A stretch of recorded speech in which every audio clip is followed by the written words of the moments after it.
Discrimination होता था, समझ में आता था। क्यों होता था? समझ में नहीं आता था। डिस्क्रिमिनेशन आज भी होता है, समझ में आता है। क्यों होता है? समझ में नहीं आता है। कोई साथ चलने को तैयार नहीं होता था। धीरे धीरे रुकते हुए अकेले घर आती थी, क्योंकि शरीर में पोलियो था, मन में पोलियो नहीं था। मैं Sarika Jain, chartered accountant, IRS, deputy commissioner of income tax, posted in Mumbai. सुनने को बहुत अच्छा लगता है, पर ये जर्नी इतनी आसान नहीं थी।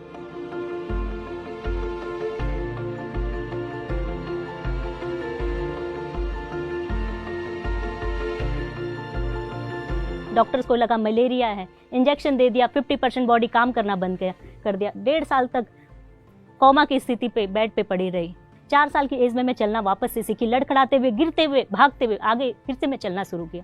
स्कूल के लिए जब वो परेशान हुए, एडमिशन नहीं मिल रहा था, कोई भी स्कूल इस बच्चे को लेना नहीं चाहता था। समहाउ कहीं एक स्कूल में एडमिशन मिला।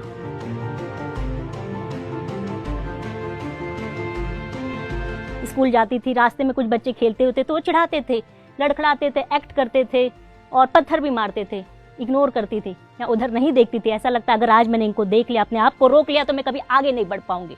वो 4 किलो का बस्ता, वो 1 किलो का टिफिन, वो 1 किलो का पानी बोतल आज भी याद आता है। जब मैं निकलती थी स्कूल से घर जाने को, लंबा सा सफर लगता था, कोई साथ चलने को तैयार नहीं होता था। धीरे धीरे रुकते हुए अकेले घर आती थी, क्योंकि शरीर में पोलियो था, मन में पोलियो नहीं था।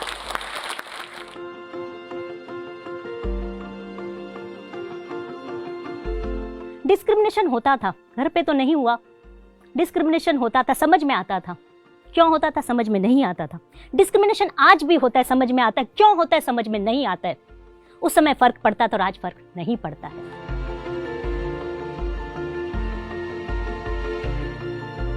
चार साल के बाद अपॉर्चुनिटी मिली कि आप सीए का एग्जाम दे सकते हो, लेकिन घर पे बैठ के दे सकते हो। मैंने बोला बहुत अच्छी बात है, मैं करूंगी कोशिश। जिस समय सीए की पढ़ाई शुरुआत की ना, तो मुझे डेबिट समझ में आता था, क्रेडिट समझ में आता था, मैं भूल चुकी थी अकाउंट्स। फिर भी कोशिश किया, घर पे बैठ के 1 महीना कोशिश की। वहां से उस समय 30 या 40 बच्चे ने गांव से एग्जाम दिया था, मैंने टॉप किया। सीए बनने के बाद घर गई, घर वाले खुश थे, अब लड़की घर आएगी, हम कोई जॉब दे देंगे, कोई ऑफिस खोल देंगे, बैठ के काम करेगी।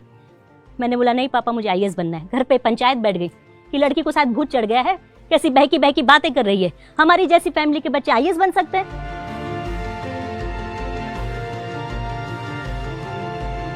अकेले दम पे दिल्ली गई, वहां पढ़ाई स्टार्ट की, वहां पढ़ाई करी और एग्जैक्ट 1 ईयर में मैं रैंक लेके वापस आ गई। UPSC की लिस्ट में मेरा नाम आया, सबका नजरिया चेंज हो गया।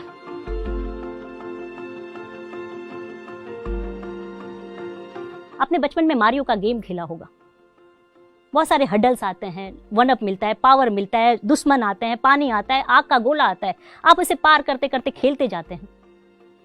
अगर आप सोचिए ऐसा मारियो का गेम जिसमें कोई प्रॉब्लम नहीं आए, आप खेलते जा रहे, चलते जा रहे, गोली का पावर मिल रहा है, 1-अप मिल रहा है, आप खेलेंगे? नहीं खेलेंगे, क्योंकि आपको मजा ही नहीं आएगा। जब तक आपकी लाइफ में चैलेंजेस नहीं होंगे, आपके गेम में चैलेंजेस नहीं होंगे, आपको गेम नहीं मजा आया तो लाइफ कैसे मजा आएगी।